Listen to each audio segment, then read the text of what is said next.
Okay, stay with me on this one. Iman Gadzhi just did a live webinar and there's been over 1 million views in just 4 days. And he's been teaching people about how to build AI digital product businesses, which has nothing to do with e-commerce, nothing to do with what you or I do. However, halfway through that presentation, he said something that immediately made me think of every six-figure e-commerce business owner that I've ever worked with. Not because it was about e-commerce. In fact, it was to do with a completely separate subject, but because he was diagnosing what was wrong with so many e-commerce businesses for people that I speak to. So by the end of this video, you're going to view your business completely differently. Now, who am I to comment on this? Well, my name is James Eardley. I've built my own e-commerce brand over $2.1 million. I've now helped other e-commerce founders scale to over 100K a month based on working with their operations and how they view their business. So I know a thing or two about how to run e-commerce businesses and how to scale online businesses.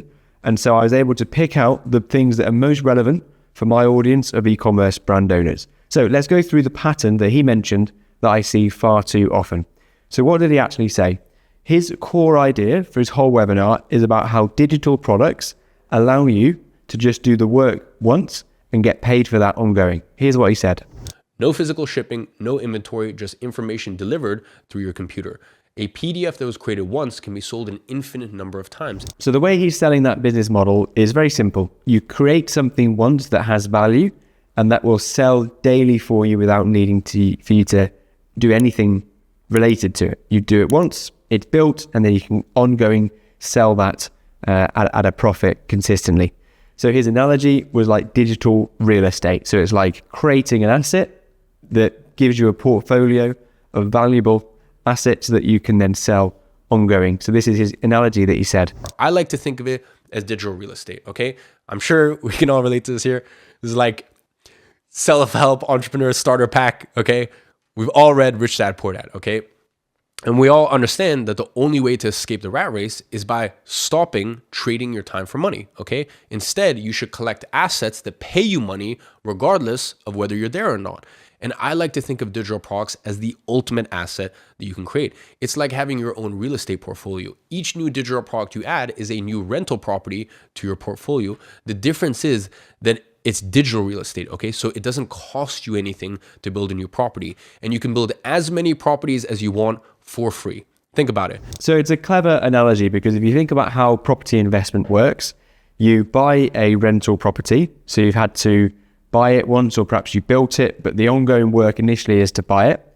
And then throughout the period of time that you own that asset, the rental property, there's no daily involvement. Maybe there is occasionally, or you can hire a management company to look after that asset for you, but you're just collecting checks without having to manually process or deliver on the service that you provide. And that is a big plus of that business model property, but also of online digital products more generally, where you build it once, and then thank you to the beauty of the internet, we can benefit from profit from assets that we build ongoing. Now, the key contrast to make that work is that you build something and then the founder is not dependent upon in order to deliver that income. And it's the reason why a lot of us get into business in the first place, for the lifestyle or the impact that we can have without needing to be spinning the wheels ourselves every day.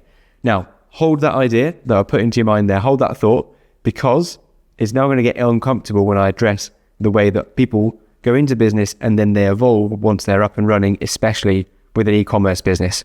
Here's another clip that gets it into that point. A check shows up in your account one month. Next month, the check hits again. And you didn't have to do any extra work to earn it. The house is already there. You didn't have to show up. You didn't have to answer emails. You didn't have to manage anyone or even think about it. So now we know how Iman Gadzhi presents and sells the offer. We know it relates to so many people because there's something about a business that we understand at a deep level that really, when you create a business, it's like creating an asset that pays you without you needing to be involved all the time.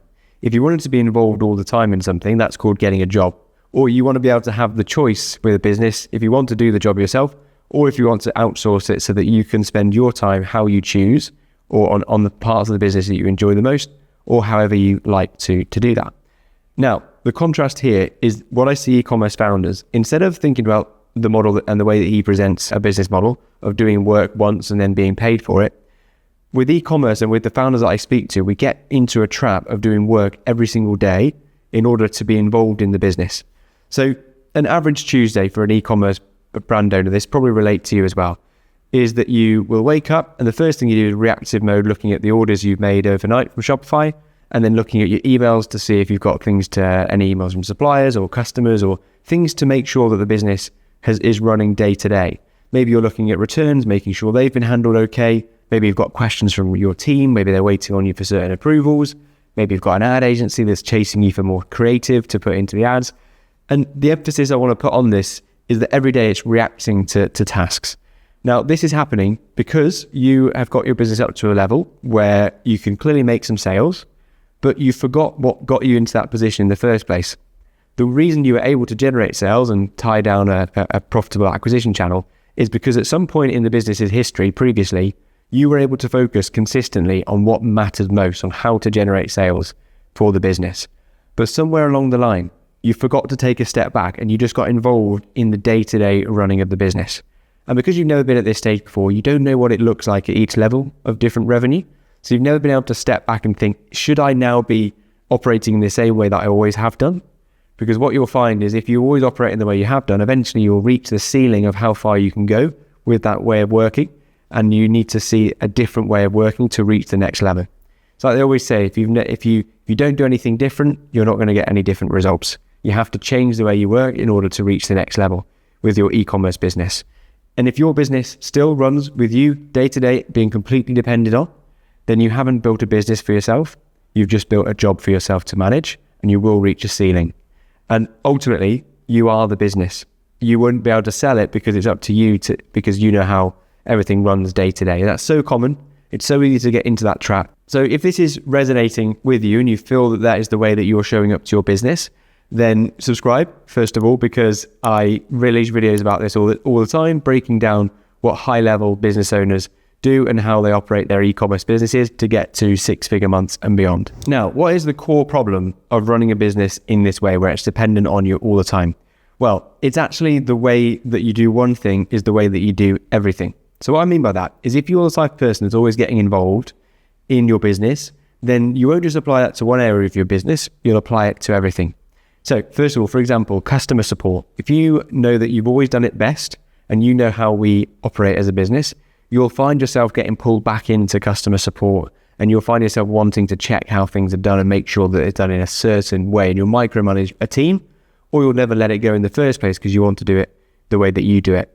The result of that is that every day you're going to be involved in that and you're not going to be able to focus on growing the business. You're just going to focus on individual customers one at a time.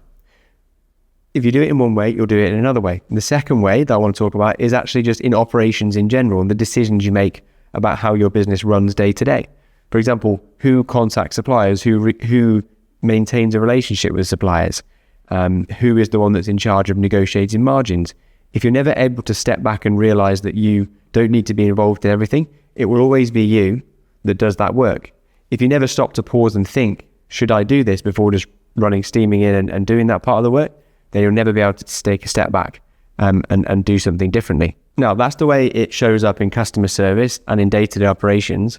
And then just more broadly, the way that you build a team is that ultimately you'd build a team where you're bringing in people that just are helpers rather than owners of different departments of your business. Because you are struggling to give away things, you'd always rather just have somebody help you, but it's still up to you to constantly manage them and oversee things and approve things. And ultimately, you're never going to get the freedom you need of your headspace to focus on the things that truly matter to get to the next level. So we've articulated the problem. And if you resonate with me to this point, you'll now be thinking, right, what is the fix then? How do I stop viewing my e-commerce business through the lens of me being the most important person in the business? How do I actually go about scaling it to the next level and ultimately go back to that vision that Iman Gadzhi has painted so vividly for us, where we build something once and it pays us ongoing for the lifetime of that business? Well, there's a few parts to solve this. First of all, we need to document how the business is running day to day. Now, a lot of people run away at this stage because it sounds super confusing and like a lot of work, because you have to be proactive to do this. It's not the sort of thing that you do in just day to day, but you have to be able to take things out of your mind and into paper or digital paper, like in Google Docs, in a Google Drive or OneDrive with Microsoft Word documents, whatever you prefer. But the way I do this is I record the action that I take day to day and get really intentional with the work that you're doing and start recording it with a video recording software like Loom. And annotate or read out what you're doing while you're recording your screen. That way you have a video explaining how you do all of the different tasks in your business. That video will give you a transcript. And then with that transcript, we can turn it into a bullet point checklist for how you do every task in your business. Now, the reason we do that first is because it then ties us on nicely to the next task, which is outsourcing. So now we have a library of how the work is done in the business. We can bring people in to do the work that we can see is clearly low leverage and high effort for you to do them. So these things are like customer service, any involvement in processing orders or returns, handling any issues. These day-to-day things that don't grow your business, there's not a lot of leverage involved. We can give that away, bring in like a virtual assistant who will have the SOPs that you've created to follow straight away. And that way, you know, it's off your plate and you're back to focusing on what's more important. The next step then is to get really clear with a dashboard about the metrics for what your business is achieving day to day. Now, so many founders I speak to, the reason they're fully involved every day is because they haven't worked out what is the most important input that I do every day that directly leads to the output that we're going for. So if you ask yourself in your business right now, what is the one thing I do today that gives me X result in my business? What is the one thing I can do today in order to generate more sales for my Ecom brand? Think for yourself. Do you know what that input-output equation is that leads directly to sales? If not, the very quick way to find this out is to start tracking the metrics in your business. So average order value, revenue, e-commerce revenue versus physical store if you have a shop, revenue per visitor. You know, the most important metrics we'll track for your business. And then we can see where should our attention be focused and what inputs do we need to focus on really doing better so we can improve the metrics in different areas of the business. Once you have a visualization of the metrics that your business is achieving, you know exactly where you need to be putting your time and where's the biggest opportunities for you to increase the overall profit and the overall bottom line for your business every single month. Then, once you're back focused on those things, we optimize the things that truly matter. You're not doing, your time isn't taken up by all the day-to-day things. And so suddenly you've got more time, but the time you are spending on the business is just on the needle-moving activities and the day-to-day operations are handled. The last thing for me to ask you then is for you to think about for your business, how much more quickly could you grow if you were spending all of your time actually growing the business? Rather than it just being an hour at the end of each day that you cram in once you've done all the day-to-day activities, how much more quickly could you grow your brand if you spent 6 hours a day focusing on growth rather than just 1 or 2 when you've got some time after you've done the day-to-day operations? I suggest it's going to be significantly quicker than the way that you're currently operating. So that's why it should be the number one priority for you to take things off your plate day to day so that you can get back to focusing on what works and have a clear dashboard about what is the things that's going to make the biggest difference. And then you can see the impact that your work is making straight away. So to bring this and round this up nicely, thinking back to what Iman Gadzhi's taught us, the reason his model works nicely is because you build it once and you generate income off the back of it for the long term. E-commerce founders get lost somewhere along the way where they think that's what they're building, but then they just get dragged in and involved in day-to-day operations. The solution to that is, first of all, to get intentional about the work you are doing. Give away the low leverage, high effort work tasks off your plate straight away to highly trained virtual assistants or team members that can do the job better than you. And then focus your time on the parts of the business that you know the biggest opportunities are, because you've got a clear dashboard about what you should be working on day to day. And then think about how much more quickly you'll grow when you're putting your time into the things that you know are the biggest opportunities in your business, rather than just maintaining every single day. So hope you enjoyed the video today. Let me know your thoughts. Let me know the actions you want to take off the back of this video. And if you enjoyed what I do, consider subscribing and you can watch more videos like this where I explain how I scaled my e-commerce brand and the founders that I'm working with. And if you are keen to start working with me so I can implement all of this for you on your behalf, then check out the first link in the description and it'd be great to see if I can support you in the position you're at with your business. Okay, with that said, thank you very much for watching today and I'll catch you in the next video.